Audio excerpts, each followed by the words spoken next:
नमस्कार, मैं हूं मिलिंद खांडेकर और आप देख रहे हैं न्यूज़ तक। न्यूज़ तक में लोकसभा चुनाव को लेकर हम विशेष कवरेज कर रहे हैं देश किसका, जिसमें हम हर रोज़ लोकसभा चुनाव में किसका पलड़ा भारी है उसको लेकर जो सब खबरें आती है उसका हम विश्लेषण करते हैं। आज हम बात करेंगे इंडिया टीवी और सीएनएक्स के ओपिनियन पोल की। ये सबसे ताज़ा ओपिनियन पोल है लोकसभा चुनाव को लेकर, और इस पोल को लेकर बातचीत करने के लिए मेरे साथ जुड़ रहे हैं सीएनएक्स के फाउंडर और पॉलिटिकल एनालिस्ट भावेश झा, जो कि इस क्षेत्र में पिछले 10 वर्षों से अधिक समय से काम कर रहे हैं। मेरे पुराने परिचित भी है भावेश। तो भावेश से मैं जब बात शुरू करूं उससे पहले मैं आपको ये बता दूं कि ये जो ओपिनियन पोल आया है, सबसे ताज़ा ओपिनियन पोल है, उसमें कहा क्या गया है। तो इस ओपिनियन पोल के मुताबिक एनडीए को 378 सीटें मिलने का अनुमान है। आप याद कीजिए कि प्रधानमंत्री ने जो लक्ष्य रखा है या जो घोषणा की है लोकसभा में, वो 400 के पार अब की बार ये नारा दिया है, और इस ओपिनियन के पोल के मुताबिक 378 सीटों पर एनडीए पहुंच रहा है। बीजेपी के लिए उन्होंने नारा दिया है 370 के पार। बीजेपी पहुंच रही है 335 पर, मतलब अभी भी वो 370 के पार नहीं जा रही है। लेकिन अगर वो 400 के पार नहीं भी जा रही है, वो 370 के पार अगर बीजेपी नहीं भी जा रही है, तब भी ये याद रखिए कि तीसरी बार प्रधानमंत्री नरेंद्र मोदी के नेतृत्व में ये सरकार बनने जा रही है। तो ये कहा जा सकता है कि अभी तो नहीं लग रहा है कि भाई 400 पार जाएंगे, लेकिन सरकार बनाने के लिए सिर्फ 273 सीटों की आवश्यकता होती है। एक तो बात ये हुई एनडीए की। दूसरा जो चौंकाने वाला परिणाम इस ओपिनियन पोल में दिख रहा है, वो जो अनुमान है कि कांग्रेस पार्टी को सिर्फ 37 सीटें मिलने का अनुमान है। आप याद कीजिए कि पिछली बार सिर्फ 52 सीटें मिली थी कांग्रेस पार्टी को, और इसी कारण विपक्ष का नेता नहीं बन पाया था, क्योंकि विपक्ष का नेता बनने के लिए 10% सीटों की आवश्यकता होती है, जो सदन की स्ट्रेंथ होती है। तो इस बार वो 52, 2014 में ये आंकड़ा 44 पे था, 2019 में बढ़कर ये 52 पे पहुंचा, और अब जो भावेश बता रहे हैं ये अनुमान 37 पर आ गया है।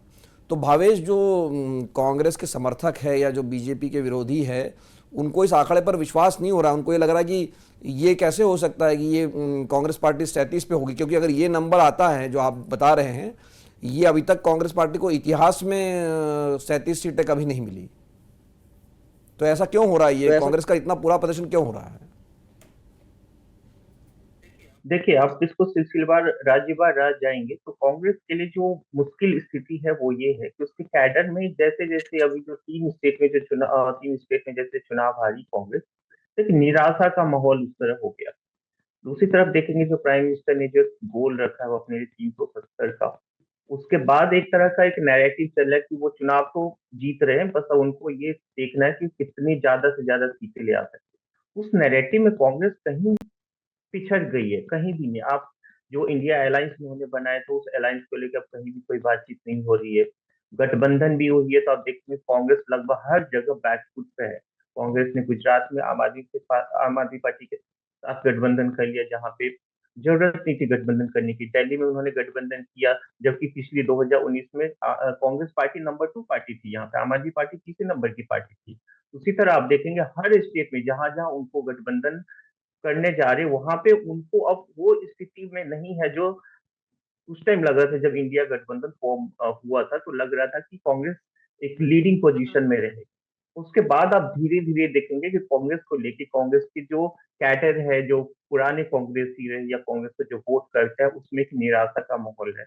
धीरे धीरे देखेंगे आप जिस तरह एक पॉजिटिव नैरेटिव जो सेट किया जा सकता था लोकसभा इलेक्शन को लेके, जो लगे कि फाइट कांग्रेस फाइट कर रही है, चुनाव जीतने जा रही है या एटलीस्ट कोशिश कर रही है, वो सब कहीं चीजें गायब हो गई है। अब जो पिछले कुछ दिनों में जो कांग्रेस पार्टी की एक्टिविटी पे गौर कीजिए, जैसे राहुल गांधी चुनाव का टाइम था लेकिन निकल गए, भारत जोड़ो न्याय यात्रा पे निकल गए। इस तरह ये तो ऐसे हुआ ना कि आपका एग्जाम है और आप जिम ज्वाइन कर लेंगे, चलो एग्जाम में बैठने के लिए हेल्थ भी सही होना चाहिए। आपको चाहिए था कि आप अपने कार्यकर्ता को एक मैसेज देते कि हम चुनाव जीतने जा रहे हैं और किस तरह जीतने जा रहे हैं, एजेंडा सेट करना चाहिए था। एजेंडा तो कुछ है नहीं, अभी तक कुछ भी एजेंडा सेट नहीं किया। धीरे धीरे आप देखेंगे जिस तरह का पॉलिटिकल अलाइनमेंट बीजेपी कर रही है हर स्टेट में, आप देखिए जहां पे वो पहले से मजबूत थी वहां भी अपने लिए और साथियों की कोशिश कर रही है। जहाँ पे मजबूत नहीं है, मसलन साउथ में आप देखिए, वहां भी वो हर मुमकिन कोशिश करे जिसकी उनकी सीटें बढ़ी। जी। कांग्रेस के एंड से ऐसा कुछ नहीं किया जा रहा है जो लगे कि कांग्रेस बहुत अच्छी कोशिश कर रही है। और जनता, जब अल्टीमेटली वोट किसको करना है, जनता को करना है। जी। जनता के बीच में कांग्रेस ऐसा कोई मैसेज नहीं दे पा रही है कि वो कांग्रेस बीजेपी को हरा सकती है। ये जी, ये बिल्कुल प्रॉब्लम भावे, है। जो आप भावे हैं वो बात बिल्कुल सही है। बात ये है कि पिछली बार जो 52 सीटें मिली थी, और जो आपका ओपिनियन पोल अगर ये सही साबित होता है, तो पिछली बार जो 52 सीटें मिली थी कांग्रेस को, उसमें से 3 राज्यों का बहुत बड़ा योगदान था, पंजाब, केरल और तमिलनाडु। तो आपके हिसाब से जो ओपिनियन पोल आप बता रहे हैं, यहाँ पर 31-32 सीटें पिछली बार मिली थी कांग्रेस को, मतलब 52 में से 31 सीटें इन 3 राज्यों से मिली थी। तो इन्हीं 3 राज्यों में, तमिलनाडु में भी आप नुकसान दिखा रहे हैं, केरल में भी नुकसान दिखा रहे हैं जो कि कांग्रेस का गढ़ माना जाता है, और आप पंजाब में भी कांग्रेस को नुकसान दिखा रहे हैं। तो यही मेरे ख्याल से एक बड़ी वजह बन रही है कांग्रेस की टैली नीचे आने की। बिल्कुल, देखिए आप उसको एक इतिहास में देखिए, कांग्रेस जब 2019 में इन तीनों राज्य में अच्छा परफॉर्म की थी तो उसके पीछे वजह थी तमिलनाडु में जो द्रविडियन पार्टी एआईटीएमके और डीएमके के बीच वहां पे ज्यादा फाइट होता रहा। तो एआईटीएमके के पास डबल एंट्री इंकम्बेंसी था। ठीक है, वो सरकार में भी थी, उसके बाद 2 टर्म से सरकार में थी, और 2 बार से लोकसभा चुनाव में भी अच्छी परफॉर्म करी, तो डबल एंटी इनकम्बेंसी का सामना करी थी एआईडीएमके। दूसरी बात, लीडरशिप क्राइसिस भी थी वहां पे एआईडीएमके के एंड से। तो वो डीएमके के साथ गठबंधन होना, एक पूरी तरह डीएमके गठबंधन और प्लस कांग्रेस ने उसको स्वीप कर लिया था। दूसरी तरफ केरला में देखिए, जैसे राहुल गांधी केरला के वायनाड सीट से चुनाव लड़ने गए, तो एक पूरे केरला यूनिट ऑफ कांग्रेस में एक गजब का उत्साह देखा गया था, जिसकी वजह से आप देखेंगे लेफ्ट फ्रंट जो वहां पे लीडिंग पार्टी रही है एलडीएफ, वो सत्ता में होते हुए भी वो भी लगभग सिर्फ एक सीट जीत पाई। ठीक है। और पंजाब में जो पंजाब में जो कांग्रेस की जीत हुई थी, उसकी जीत का हीरो कैप्टन अमरिंदर सिंह को माना गया था। जब से कैप्टन अमरिंदर सिंह वहां के सीएम बने थे, कांग्रेस वहां पे लगभग हर चुनाव जीतती जाती है, चाहे लोकल लेवल का हो, स्टेट लेवल का हो, या लोकसभा चुनाव हो। तो इन तीनों के जीतने की वजह एक अलग अलग वजह थी, जिसकी वजह से कांग्रेस अच्छा परफॉर्म कर रही थी। ये सारे जो इशूज थे, जो अलग अलग स्टेट में उनको अच्छा परफॉर्म कर सकती थी कांग्रेस, आज के डेट में वो मिसिंग है। तमिलनाडु में आप देखिए, डीएम के साथ उनका अलायंस अभी तक फाइनल नहीं हुआ, कितनी सीटों पे चुनाव लगी। मान लीजिए चले फाइनल हो भी जाती है, तो वहां पे अभी नैरेटिव क्या, डीएमके खुद ही अभी एंटी इनकम्बेंसी का सामना कर रही है। डीएमके के खिलाफ खुद ही, जैसे आप देखेंगे बीजेपी के जो स्टार प्रेसिडेंट है अन्ना अन्नामलाई, वो कितना अच्छा से वहां पे बीजेपी के लिए कैंपेन करे। एक बीजेपी वहां पे ट्रेडिशनल स्ट्रांग नहीं होते हुए भी आज की डेट में आप यकीन मानिए बीजेपी डीएमके का सबसे बड़ा चैलेंजर बन के उभर रहा है वहां पे। संभव है कि एआईडीएमके के बड़े वोट बैंक को बीजेपी इस बार लेके चले जाए। कांग्रेस के एंड से ऐसा कुछ नहीं हो रहा है कि अपने आप को वहां पे डीएमके के साथ अपने आप को भी मजबूत किया जा सके। केरला में भी आप देखिए, केरला में लेफ्ट पहले से मजबूत था, दोबारा सत्ता में आई थी लेफ्ट 2021 में। उसके बाद आप देखेंगे बीजेपी जिस तरफ, अब 2019 के चुनाव को यदि गौर से देखेंगे तो लगभग 8 ऐसी सीटें थी केरला में जहां बीजेपी का वोट परसेंटेज 15% से लेकर 40% के बीच में रहा था। तो बीजेपी उन्हीं सीटों को चिन्हित करके वहां चुनाव लड़ने की कोशिश कर रही है, वहां पे कहीं ना कहीं बीजेपी अपने लिए एक रास्ता देख रही है। पंजाब में आपको खुद को पता है, कैप्टन अमरिंदर सिंह के जाने के बाद पंजाब यूनिट ऑफ कांग्रेस में किस तरह का हताश है। बड़े बड़े नेता उनको छोड़ के या तो बीजेपी ज्वाइन कर चुके हैं, या घर बैठे, या नवजोत सिंह सिद्धू बच गए, वो उनका अभी तक पता नहीं को कांग्रेस में है भी या नहीं है। तो ये 3 राज्य जिनका आप जिक्र कर रहे थे कि कांग्रेस बहुत अच्छा परफॉर्म की 2019 में, इन तीनों ही राज्य में देखिए किसी अलग अलग कारणों की वजह से कांग्रेस पहले से भी पिछड़ती हुई जा रही अब हम राज्यवार बातें करते हैं, और जो जिसको अभी भी स्विंग स्टेट माना जाता है, तो महाराष्ट्र का जो आपका आंकड़ा है वो अभी भी वहाँ एनडीए को नुकसान में दिखा रहा है। मतलब ये नुकसान अब भी दिखा रहा है कि बीजेपी को 25 सीटें मिलेंगी, शिंदे शिवसेना जो है उनके साथ 6 और अजीत पवार को 10, तो 35 सीटें। मतलब पिछली बार एनडीए को वहाँ पर 42 सीट, जी तो 10 बोल रहे ना, 35 हो रही, वही मैं बता रहा था। 25 भाजपा को, 6 शिवसेना शिंदे गुट को और 4 अजीत पवार को, ऐसे मिलके 35 सीटें आपने एनडीए को वहाँ दी है। लेकिन फिर भी ये पिछली बार के मुकाबले 6 सीटों का नुकसान है। अगर आप अमरावती की जोड़ लेंगे तो 7 सीटों का नुकसान हो जाएगा। वहीं उद्धव ठाकरे की शिवसेना को 8 सीटें मिल रही है, 2 सीटें आपने शरद पवार की एनसीपी को दी है और 1 सीट आपने कांग्रेस को दी है।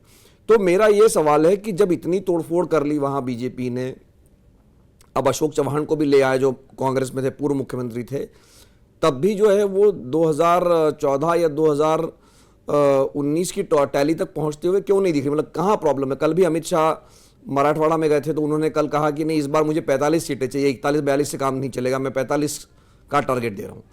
तो ये जब आपने ऑपोजिशन की जो 2 बड़ी पार्टियां हैं उसको आपने लगभग आधा कर दिया, उनका चुनाव चिन्ह चला गया, कांग्रेस में भी अब आप सेंध लगा रहे हो और हो सकता है कुछ और नेता जाएंगे, तो ये क्या वजह है कि अभी भी बीजेपी या एनडीए महाराष्ट्र में अपने पुराने स्कोर पर जाते हुए अभी नहीं दिख रही? मतलब चुनाव में क्या होगा मुझे नहीं मालूम, लेकिन आपके ओपिनियन पोल में भी यही दिख रहा है कि एनडीए को 35 सीटें ही आ रही है। देखिए, इसके दो तीन वजह है। एक, बीजेपी के लिए एक वहां पे 25-26 सीटों पे चुनाव, पिछली बार 50-25 सीटों पे चुनाव लड़ी थी, इस बार समाप्ता अभी तक जो बातें चल रही 26 सीटों पे चुनाव लड़ी। तो बीजेपी के लिए जो मुश्किल है वही कि उन्होंने दो बड़े पार्टियों के साथ गठबंधन में, अजीत पवार वो भी ज्यादा सीटें मांग रहे हैं, और शिवसेना उनका जो ट्रेडिशनल 23 सीटें था जिसपे वो ओरिजिनल शिवसेना जो चुनाव लड़ती थी, तो 23 सीटों पे चुनाव लड़ती थी, वो भी उनसे 22-23 सीटें मांग रही। तो बीजेपी के लिए मुश्किल है कि वो अपनी सीटों पे तो मजबूत है, वहां पे आप देखेंगे 26 में से 25 सीटें बीजेपी जीतती जा रही है। लेकिन जहां पे उनके अलायंस है, दिक्कत यह है कि शिवसेना, बस ओरिजिनल शिवसेना यूबीटी जिसको आप कहते हैं, उनके साथ फाइट में बीजेपी, क्योंकि 48 सीटों पे बहुत ज्यादा चुनाव तो 25 सीटों पे ले लड़ी है, तो उनका संगठन सारी सीटों पे नहीं है अभी भी।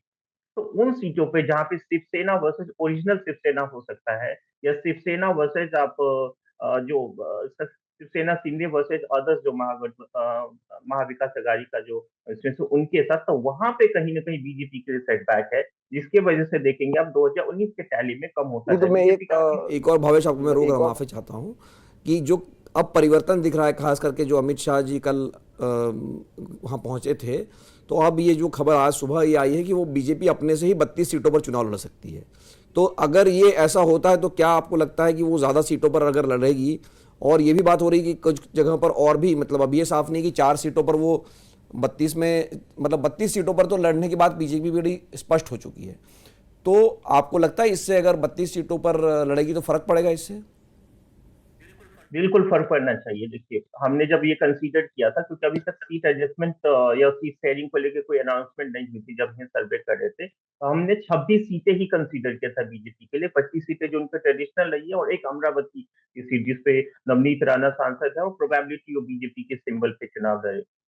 तो 26 सीटें ही हमने कंसीडर कर। देखिए, महाराष्ट्र एक ऐसा सीट है जहाँ पे बीजेपी अपने सिंबल पे जितना ज्यादा चुनाव लड़ेगी उसको उतना ज्यादा फायदा होगा। शिवसेना शिंदे गुट जो अभी भी है उसके साथ नेता जरूर आए हैं, वोट अभी भी नहीं है। तो जहां आप कहीं भी इस तरह का चुनाव होगा, शिवसेना शिंदे वर्सेस शिवसेना यूबीटी, वहां पे उनके साथ ज्यादा वोटर्स है अभी भी। बीजेपी का जरूर कुछ एडवांटेज जरूर मिला, पर वो जीतने के लिए शायद जीतने के लिए बहुत बड़ा कॉम्बिनेशन नहीं बन पाया, जिसकी वजह से शिवसेना शिंदे अभी भी सिर्फ 6 सीटें, यदि पहले जैसे हमने बात किया था, यदि ज्यादा सीटें पे शिवसेना शिंदे लड़ेगी तो बीजेपी के लिए सेटबैक होता। लेकिन यदि, जैसा आपने खबर बताया, कि यदि बीजेपी 32 सीटों पे चुनाव लड़ेगी, संभव है कि बीजेपी अधिक सीटें जीत सकती है, मसलन कि यदि शिवसेना शिंदे उन सीटों पे चुनाव लड़े। जी। महाराष्ट्र का आपने तो बता दिया कि अगर बीजेपी ज़्यादा सीटों पर लड़ेगी तो बीजेपी की टैली वहाँ बढ़ सकती है या एनडीए की टैली और बढ़ सकती है। अब हम आते हैं आपके राज्य बिहार पर, भावेश, कि बिहार में आपने जो आंकड़ा दिया है कि 35 और 5 का दिया है, तो क्या ये माना जाए जैसे महाराष्ट्र में हुआ है कि अगर पार्टियां नहीं टूटती तो बीजेपी या एनडीए मुश्किल में आ सकता था, लेकिन अब तो किंतु परंतु वाली बात हो गई। लेकिन अगर नीतीश कुमार पाला नहीं बदलते तो क्या ये टैली वैसी ही रहती, 35-5, या इसमें और मतलब महागठबंधन के या आरजेडी कांग्रेस, मतलब एनडीए की टैली कम हो सकती थी क्या अगर जेडीयू नहीं आती तो? आपने देखा होगा, जुलाई और अक्टूबर में जब हमने सर्वे किया था, तो एनडीए 24-25 सीटों पे थी, एनडीए एक्सक्लूडिंग जेडीयू। अभी जब जेडीयू जब वापस आ गई है, तो एक ये है कि देखिए, JDU plus BJP plus LGP plus और जो दो तीन छोटी पार्टी उसको मिला लीजिए, तो उसका जो वोट शेयर हो जाता है 2019 को यदि कंसीडर किए, तो लगभग 60% हो जाता है। तो उस वोट को काउंटर करने के लिए Congress plus RJD plus left के पास उतनी बड़ी वोट का चंक नहीं बचता जो अधिकतर सीटों पे वो फाइट दे सके। कुछ पॉकेट्स है, जैसे सीमांचल का पॉकेट्स है, वहां पे क्योंकि वहां पे माइनॉरिटी डोमिनेटेड सीट्स है तो वहां पे फाइट होती हुई दिख रही है। अदरवाइज जहाँ अलग अलग जो रीजन है वहां पे बीजेपी प्लस जेडीयू, क्योंकि जेडीयू का जो वोटर रहा है, आप देखिए जेडीयू जब से एक पोल पोजीशन में आई है बिहार में, तब से उसका बीजेपी के साथ गठबंधन रहा है। एक दो वाकया दो दो 15 महीने अभी और 20 महीने के पहले को छोड़ दे तो उसका वोटर जो रहा है माइंड से एंटी आरजेडी रहा है, जो कोयरी कुर्मी और जो महादलित जो कहते हैं, जो नीतीश कुमार ने बनाया था। तो ये संभवतः बीजेपी और ये जेडीयू जेडीयू बीजेपी और इनका जो गठबंधन होने से आरजेडी के लिए सेटबैक यही है कि वो एक बड़े जो गुट है उनके साथ चुनाव लड़ना, जो 60% के आसपास जिनके पास वोट बैंक होता है, उनके साथ चुनाव लड़ना उनके लिए बहुत बड़ी मुश्किल हो जाती है। जिसकी वजह से देखिए अधिकतर सीटों पे आरजेडी पिछड़ती हुई, आरजेडी या उनके अलायंस जो भी है।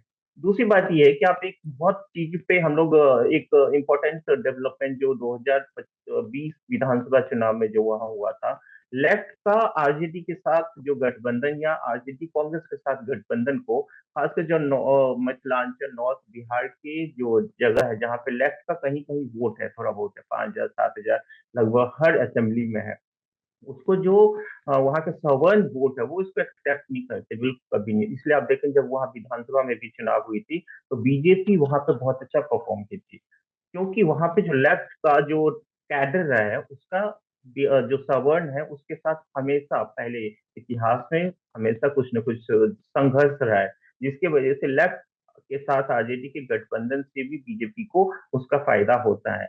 तो ये सारे जो combination if and but plus prime minister Modi का जो एक कैंपेन है कि हम 370 जीत रहे हैं, उसमें कुछ सीटें ऐसे हैं जो बच जा रहा है, अदरवाइज बीजेपी लगभग अपनी सीटों से जीती हुई है। बीजेपी के साथ यहाँ भी जब आप कहेंगे कि बीजेपी खुद यदि अकेले ज्यादा सीटों पे लड़ेगी तो ज्यादा सीट जीत सकती थी, तो बिल्कुल सही बात हो गई। यदि बीजेपी वहां पे 25 सीटों पे खुद लड़े तो संभव है कि बीजेपी अकेले ज्यादा सीटों पे लड़े, लेकिन एनडीए के तौर पर कुछ पॉकेट्स में जरूर नुकसान हो सकता है, जैसे सीमांचल की हमने बात किया। लेकिन फिर भी बीजेपी यदि 40 में से 35 सीटें अभी भी जीत रही है तो बीजेपी और अलायंस को बहुत बड़ी बात है मेरे ख्याल से बिहार। बंगाल की बात कर लेते हैं भावेश। बंगाल में जो आपके आंकड़े बता रहे हैं आप, उसके हिसाब से ये लगभग बराबरी का मुकाबला है, और इसमें जो है 2 सीटों का फ़ायदा ही हो रहा है बीजेपी को, अगर आप 2019 के मुकाबले देखें तो। ये बंगाल में क्या हो रहा है, मतलब बंगाल में ममता बनर्जी का प्रभाव कम हो रहा है, या लोकसभा चुनाव में हमेशा जैसे बीजेपी को फ़ायदा मिलता है वो माना जाए कि राष्ट्रीय पार्टी को एक राष्ट्रीय चुनाव में फ़ायदा होता है? देखिए इसको उस रूप में नहीं देखेंगे कि बंगाल में ममता बनर्जी का प्रभाव कम हो रहा है। ममता बनर्जी अभी भी पीएम मटेरियल बन नहीं पाई वहां पे, ठीक है। शुरू में जब इंडिया गठबंधन बना था तो एक तरह का ये था कि उनको पीएम कैंडिडेट बनाया जाएगा, या खुद भी वो अपने आप को प्रोजेक्ट कर रही थी। तो उस टाइम जब हम लोग सर्वे कर रहे थे तो बीजेपी का 8-10 के आसपास सीटें दिख रही थी, जहाँ पे ट्रेडिशनली जो नॉर्थ बंगाल की सीटें जहाँ पे राजबंशी समुदाय की वोटर्स ज्यादा है वहां पे बीजेपी मजबूत दिख रही थी। लेकिन धीरे धीरे जैसे इंडिया गठबंधन एक तरफ विघटन ही, आप मान लीजिए बंगाल में तो पूरी तरफ विघटन ही है क्योंकि कोई भी साथ चुनाव नहीं लड़ रहा है, तो बंगाल में जैसे ममता बनर्जी पीएम फेस नहीं है तो वो एक तरह का ये होगा कि बीजेपी पोल पोजीशन में है वहां पे। देखिए बीजेपी बंगाल में वैसे कहा जाता है कि बीजेपी शहरों की पार्टी है, पूरे आप इंडिया में कई सब लोग यही मानते हैं, लेकिन बंगाल में उल्टा है। बंगाल में बीजेपी रूरल की पार्टी है। 2019 में देखे तो 70% सीटों पे बीजेपी रूरल में स्विप की थी बंगाल पे, और 13 ऐसी सीटें थी जहां पे बीजेपी वर्सेस टीएमसी में बहुत क्लोज फाइट था। तो उन 13 सीटों पे बीजेपी का स्पेशल फोकस था, जिसमें अधिकतर सीटें पे बीजेपी बहुत ही अच्छे ढंग से लड़ रही है। बीच में संदेश खाली हुआ तो उसका असर ये हुआ, संदेश खाली जिस कॉन्स्टिट्यूंसी में आता है बसीरहाट में, वो तो बीजेपी नहीं जीतेगी क्योंकि उस कॉन्स्टिट्यूंसी की बनावट ही ऐसी है कि बीजेपी वहां पे जीत नहीं सकती।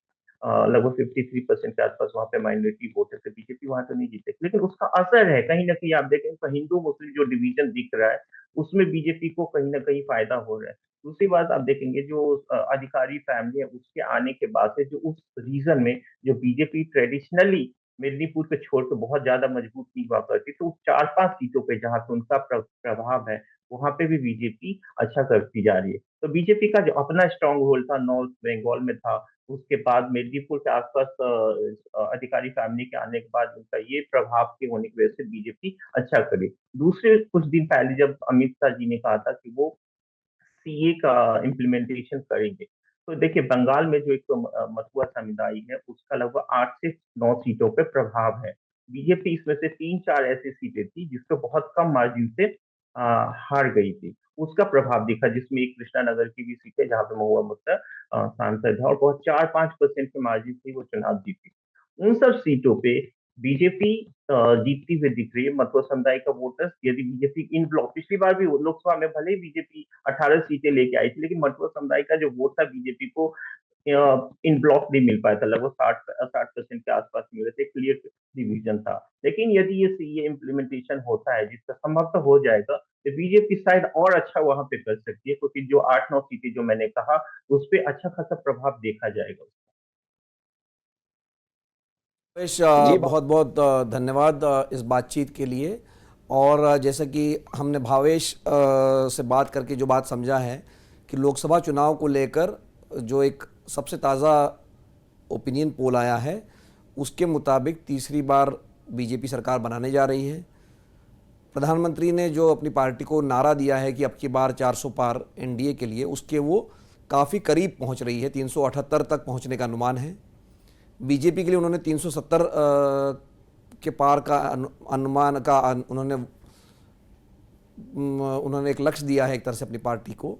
और 370 का आंकड़ा क्यों दिया आप जानते हैं, क्योंकि कश्मीर में जो अनुच्छेद 370 हटाया गया था, इसीलिए एक अपील की गई है कि हर बूथ पर हमको 370 वोट ज़्यादा लाने तो हम 370 सीटें मिल जाएगी।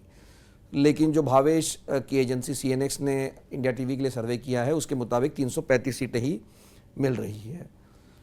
जो सबसे चौंकाने वाला खुलासा जो मैंने शुरुआत में कहा था कि कांग्रेस को अगर ये ओपिनियन पोल सही साबित होता है तो इतिहास में कभी भी इतनी कम सीटें कभी नहीं मिली, वो है 37 सीटें मिलने का अनुमान है।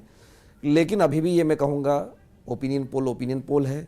ओपिनियन पोल ये तभी किया गया है, उस वक्त अगर मतदान होगा उसके आधार पर ये अनुमान है। मतदान में अभी कम से कम 1 महीने का हम समय मान के चल सकते हैं। अगले हफ्ते किसी समय चुनाव कार्यक्रम की घोषणा होने की उम्मीद है और अप्रैल और मई में मतदान होगा। तो हम भावेश से इसी तरह से बातचीत करते रहेंगे कि देश किसका। इस कार्यक्रम में आप सबका जुड़ने के लिए बहुत बहुत धन्यवाद।